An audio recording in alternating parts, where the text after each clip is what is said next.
ইয়া কাঞ্চন কাঞ্চন শুনে ও অসুবিধা কি যেমন অসুবিধা কি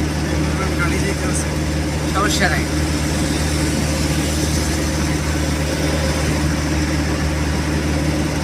কত স্বপ্ন দেখছি কাকা এখানে ঘুরতে আসবো, আর এখন আমি একা একাই ঘুরতেছি একা একাই।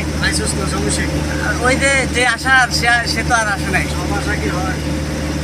সব আশা হয় না, কিন্তু হওয়ার তো দরকার ছিল।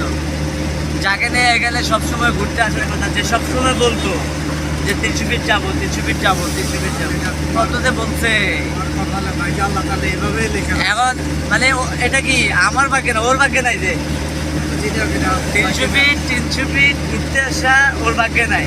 কিন্তু দেখেন মানে যখন থেকে মিসিং হইলো এরপর আমরা 3বার আসতেছি। তারেক রহমান আসলাম, গতবার আর্মেলে মাল নিয়ে যাওয়ার সময় চাচামাতিতে গেলাম, এবারও আবার